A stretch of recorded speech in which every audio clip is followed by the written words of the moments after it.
What's up, everyone? Welcome back to another epic episode of our history tour of the French Revolution. Can't wait to dive into today's event. Me too. Today is when the revolution takes off, right? Totally. Today's big event is storming the Bastille. Strap in, folks, it's gonna be wild. Was that like a Prison Break prequel episode or something? Not quite. It was the spark that turned months of simmering tension into the raging fire of the French Revolution.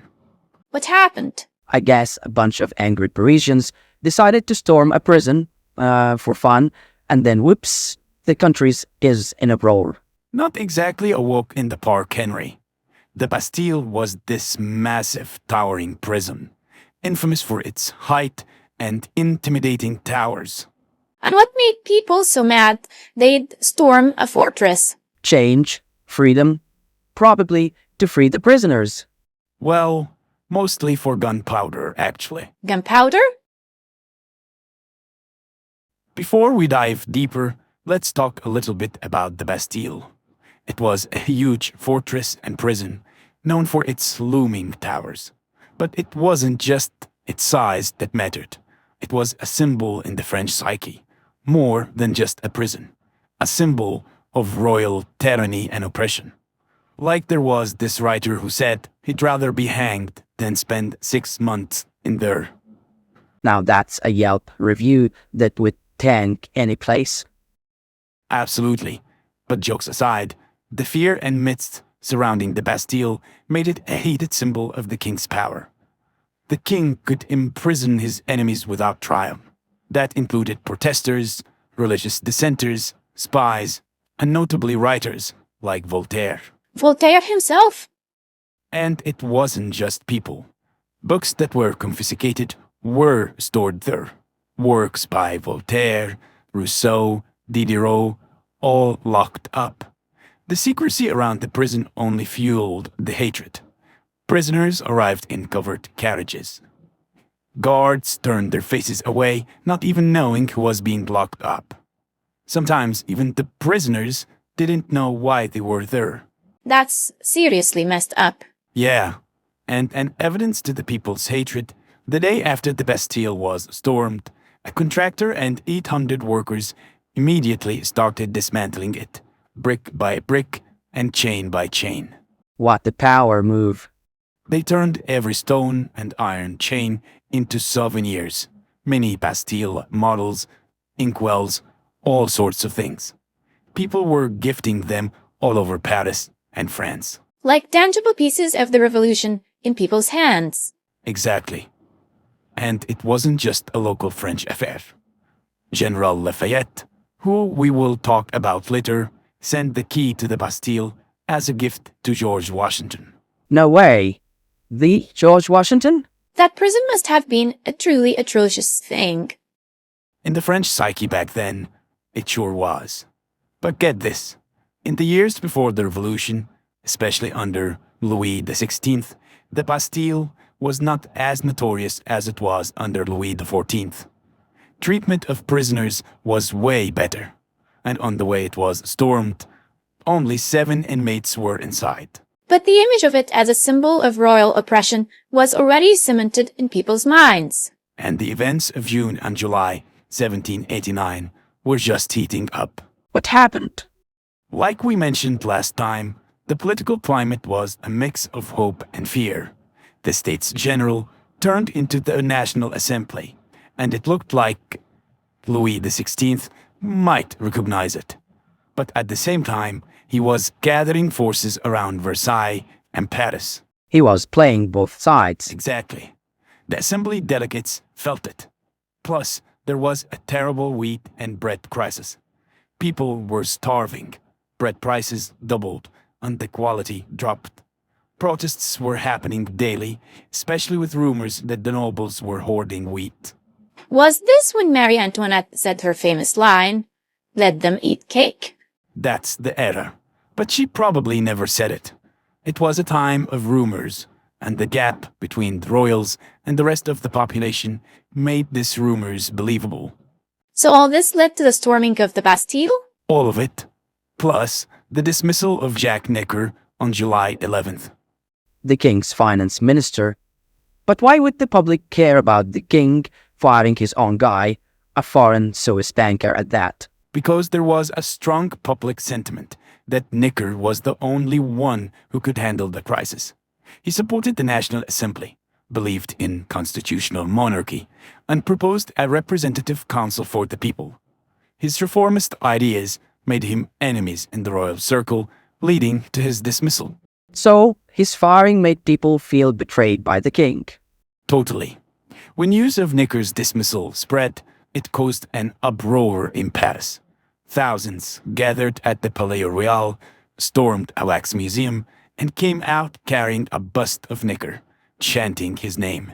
I heard there was this lawyer, Camille Desmoulins, stirring things up on the streets then.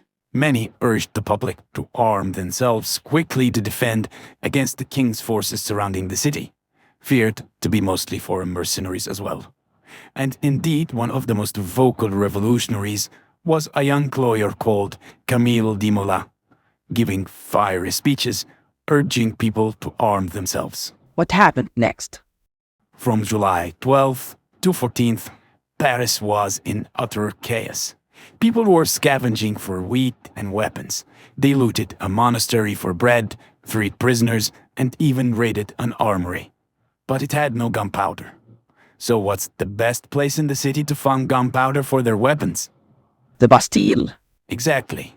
Hundreds of people's militia, armed with whatever they could find, marched to the fortress.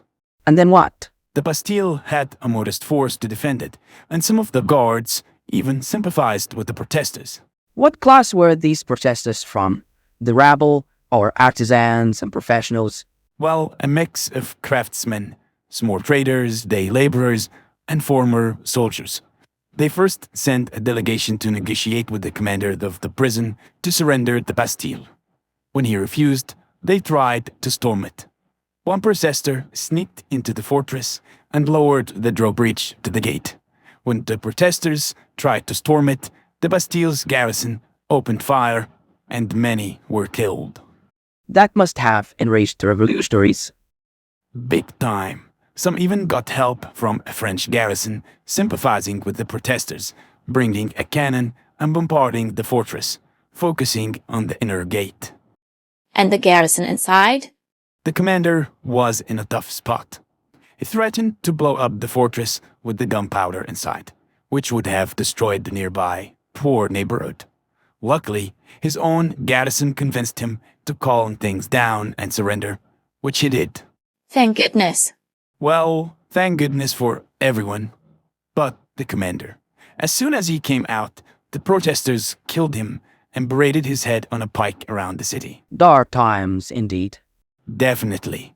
Just a glimpse of the terror that would later color the French Revolution. There is more bloodshed? Sure, there will, but that's a story for another time. And what was the king's reaction to all this? Well, he was out hunting. When his servant told him what happened, Louis XVI asked, "Is it a rebellion?" The servant replied, "No, sire, it's a revolution." Even the servant knew what was up, and the king was clueless. Yeah. The king's slow reaction to the rapidly changing situation was a big misstep, and he'd pay dearly for it. So what? The king did nothing?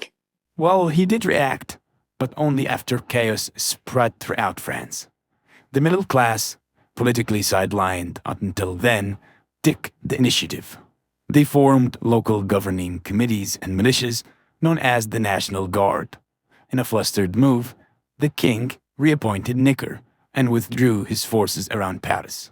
On July 17th, he went to Paris to appease the revolutionaries with a patriotic speech. He entered the city, led by the National Guard, now under Lafayette's command. And reluctantly, the king wore the tricolor cockade, symbolizing his submission to the revolutionary forces. What about the people around him? The princes? The aristocracy? Weren't they freaking out? Did they also misjudge the situation? Some got it, some didn't. Those who sensed the impending disaster for their class began immigrating, starting with one of the king's own brothers.